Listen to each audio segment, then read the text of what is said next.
nakita mo si Trixie Engano sa kwartong to kinaumagahan ng birthday ni Ino de Leon? Nung umaga, nakita ko yung babae. Nagmamadali. Pagkatapos, parang tuliro. Gulo-gulo pa nga yung buhok. May lalaki bang sumunod? Pagpasok ko ng kwarto, walang tao eh. Baka nauna na. Pero sa tingin ko, may milagrong nangyari. Baka nga hindi lang milagrong nangyari. Eh pagdating ng mga pulis, buti na lang hindi ako nakapaglinis kaagad. Nako, parang nirayot o binagyo itong loob ng kwartong ito. Ano ho bang dinatnan yung lagay ng kwarto? Matapos sila mag-picture dyan, kinuha nila yung malakit na kumot ng resort. Pagkatapos mga basag na bote ng alak dito. Dito, maraming basag na bote ng alak dito sa ilalim ng kama. Basag na bote ng alak? Oo, dito, nagkalat dito sa kasalapag.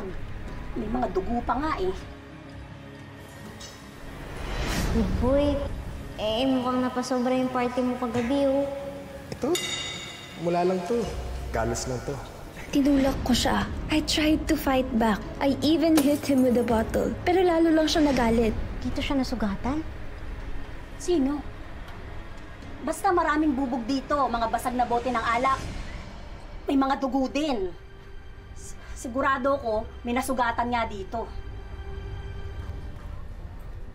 Oh, bakit sa tingin niyo ba nagsisinungaling ako? Bakit hindi niyo tingnan yung mga pictures sa mga pulis?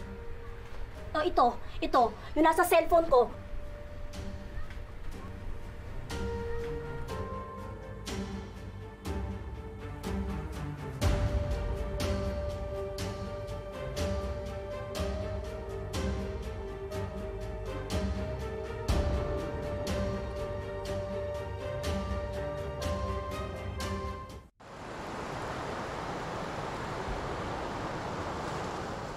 Alam mo, Lilet, magaan ang loob sa'yo ni Ino.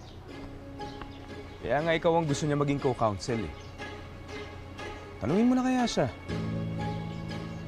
Tatanggapin mo yung case. Dapat tama ang counter affidavit ni Ino.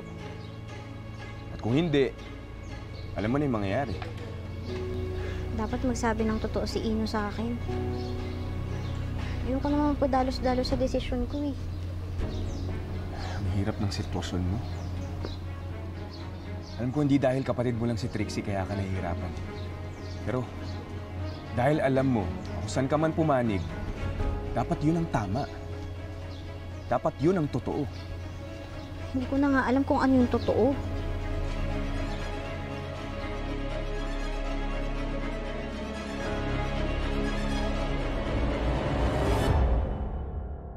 Ate Lilet, alam ba ni Mami and Daddy na nadalaw ka dito? Does this mean that you'll be my lawyer na? Ikaw lang yung gusto kong makausap mo na, Ino. Okay. Alam natin pareho na hanggat hindi pa nahahatulan ng hukuman ng isang tao, inosente pa rin ito. Alam mo rin na kung ano man ang masusulat sa counter affidavit mo sa reklamo sa'yo ni Trixie, wala nang bawian yun. Yes, Ate Lilet. I know that naman. But why does it seem like you're interrogating me? Yung sugat mo, ang sabi mo sa akin, pagkatapos yung mag-away ni Trixie sa beach at pagkatapos kanyang paluin ng bote, pumunta ka sa kwarto mo para gamutin yun ng mag-isa. Ang nasabi ko naman po sa'yo ni Ate Lilet. Bakit may nakakita kay Trixie na lumabas ng kwarto mo? At bakit magulo yung kwarto mo? Hindi ba hearsay lang po yun? May mga nakita akong pictures, Ino. May nakakalat na bote doon. Saan mo ba talaga nakuha yung sugat mo? Sa beach? Sa kwarto? O saan ba talaga? Ate, ba't di ka naniniwala sa akin? Nasugatan lang naman ako sa bote. Ano mo kinalaman doon? Dahil kung nagsisinungaling ka sa akin tungkol sa maliit na detalyeng yun, ano pang hindi totoo sa kunento mo sa akin? May nakakita kay Trixie na lumabas sa kwarto mo, Ino. Hihintayin pa ba natin ang korte na mag-order ng DNA test sa mga samples na nakuha ng pulis sa kwarto bago ka magsabi ng totoo sa akin? Huli na ang lahat at hindi ka na may pagtatanggol kapag nangyari yun. Kaya magsabi ka na ng totoo, Ino. Magkasama ba kayo ni Trixie sa kwarto mo? May nangyari ba sa inyo? Nagsisinungaling ka lang ba sa akin? Ito na yung pagkakataon mo, Ino. Huling pagkakataon para paniwalaan kita. Magkasama ba kayo ni Trixie? Ano ba talagang ginawa mo nung gabing yun? Ate, Kung magsisinungaling ka lang sa akin at puro kasinungalingan lang lalagay mo sa counter affidavit mo, hindi ako papayag maging abogado mo, Ino. Kaya uulitin ko. Magkasama ba kayo ni Trixie sa loob ng kwarto?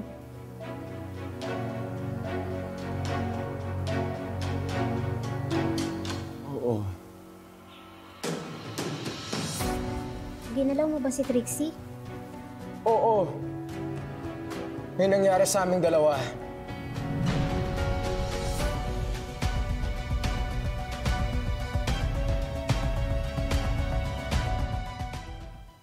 Ibig sabihin, No, ate. I didn't force her. Mali yung naiisip mo. Lahat na nangyari was all consensual. hindi ko pa sinabi sa'yo yung mga consequences ng pagsisinungaling mo sa counter affidavit mo, hindi mo pa aaminin yung totoo sa akin. Paano ko maniniwalang consensual yun? Kung hindi rape, bakit hindi mo sa akin sinabi nung umpisa pa lang? Bakit ka nagsinungaling? Ate Lilet, ba't mo naman naiisip yun? Hindi ko naman magagawa yun eh. Ba't pa naman ikaw? Eh bakit ka nagsinungaling? Tungkol sa sugat mo, na magkasama pala kayo ni Trixie dun sa kwarto. Ano, ba't hindi mo sa amin sinabi? Bakit ka nagsinungaling? Dahil natakot ako. Dahil baka paniwalaan siya pag sinabi ko na sa kwarto din ako. Dahil sa trabaho ni Daddy, alam ko na mangyayari sa mga rape cases. Bias sila sa mga babae. Oo, nasa kwarto ako. Oo, may nangyari sa aming dalawa. But it was consensual. Ginusto niya mag-sex kami. Pero walang rape na nangyari. Wala! Hindi ko ni-rape si Trixie. Dinala ko siya sa cottage. Malikot pa nga siya eh. Trixie. Nung nabasag ang bote, I tried to clean it. Doon ako nasugatan nung naitulak niya ako nung nasuka siya. Trix,